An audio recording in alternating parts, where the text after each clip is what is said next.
Good afternoon, everyone. My name is Keith Gordon.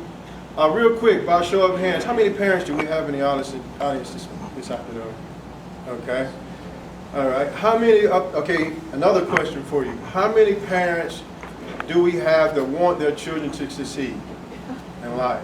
Now, success can be any definition that you want for success, but for the most part, how many of us do want our children to succeed? Okay. And so we have a great show of hands. And so today we'll be discussing 3 key points in motivating your child to achieve success.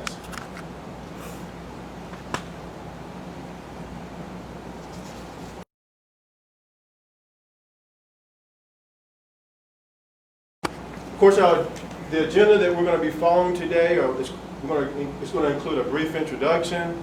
Then we're going to talk about our first key point, which is identifying your child's talents or interests or their dreams, okay?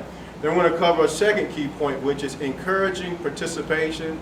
And last but not least, we're going to cover a third key point, which is loving your child or your children unconditionally. And then we'll have some closing remarks.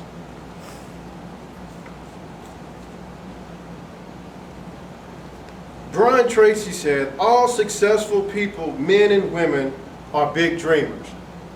They imagine what their future could be, ideal in every respect, and then they work hard every day toward their distinct vision, that goal or purpose. This brings us to our first point for today, which is identifying your child or your children's gifts, talents, and interests.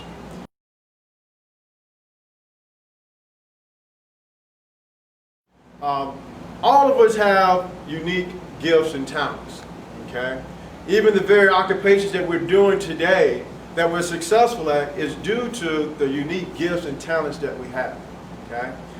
And likewise, our children have unique gifts and talents, and they also have dreams, okay? And so our role as parents include us finding the interest of our children, to find their talents. What is the talent, or what are their talents? What are their gifts, okay? All right? Our children, they dream, okay? They have dreams, okay? And as parents, we have to ask ourselves, what dreams do our children have, okay? We're talking about motivating them to achieve success in life, okay? I'll give you an example. Can I tell you a story real quick? My son, when he was about 3 or 4 years of age, we were at the barber shop, okay? And a gentleman approached us and he asked my son this question. He was a three-year-old. And he says, young man, do you know what you want to be when you grow up, okay? And so I'm like, he's asking my son, 3 years old, he's 3 years of age. And I'm like, God, what is my son going to say? And so my son thought about it and then he said, I want to be Superman when I grow up, okay? So I said, okay, I have work to do. Okay, I certainly have work to do. And so, okay, so my son, today he's 7 years of age. Okay, and so if you ask him today, what do you want to do when you grow up? What do you want to be when you grow up? And he'll say, I want to be a paleontologist. Okay, and so that explains the dinosaurs that we have. A paleontologist is a scientist that studies dinosaurs and fossils. Okay, and so that's an example of knowing what your children's dreams are. Okay, what are their interests? What are their talents? Okay. Okay. The second key point is encourage participation.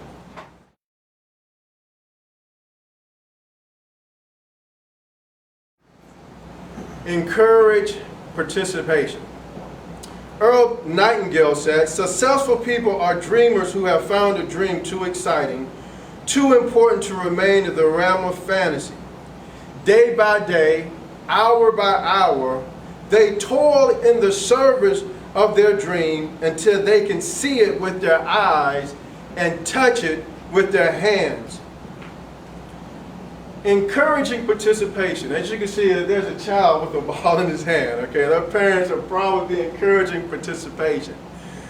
One thing that I've learned is that children, even by my own life, is that children learn by what they do. Okay, they learn by doing. Okay, they are motivated by what interests them. They are motivated to do what they dream about. Okay, and so this is a reason why we should encourage participation because our children are molded. We train them in the way that they should go by what they do. Okay? Give you an example. If my child likes dinosaurs, like my son, okay, then I should be doing things that are related to what his interests are, like taking him to the museum. Taking him to the museum, or we have a standing appointment even now watching, there's a show on Fox called Terra Nova, okay? And so we, every Monday at 8 o'clock, we sit down and we watch Terra Nova, okay? And so we should certainly encourage participation, but your children may not like dinosaurs. They may like they may be interested in a sport or acting or dancing. And so what we should do to encourage participation is sign them up for a sport that they like. Okay, sign them up for voice lessons or even acting lessons. Okay, but certainly we should encourage participation, because studies have shown that when children have a sense of vision and purpose at a young age, they tend to make better choices in life. They tend to make better moral choices in life. Okay, and so what that is they're protecting their dream, they're protecting their vision. Okay, and so the sooner you can identify their talent, their interest, or whatever their vision for their life is, the better. Okay. This takes us to our last but not least, our third point for today, and I'm going to close in just a second.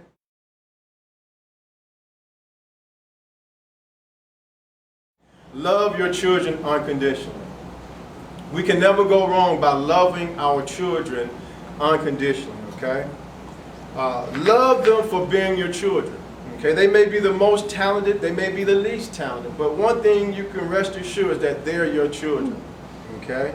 Love them with hugs and kisses. Mommies, I know that you won't have a problem with that, okay? Love them by being supportive in the things that interest them.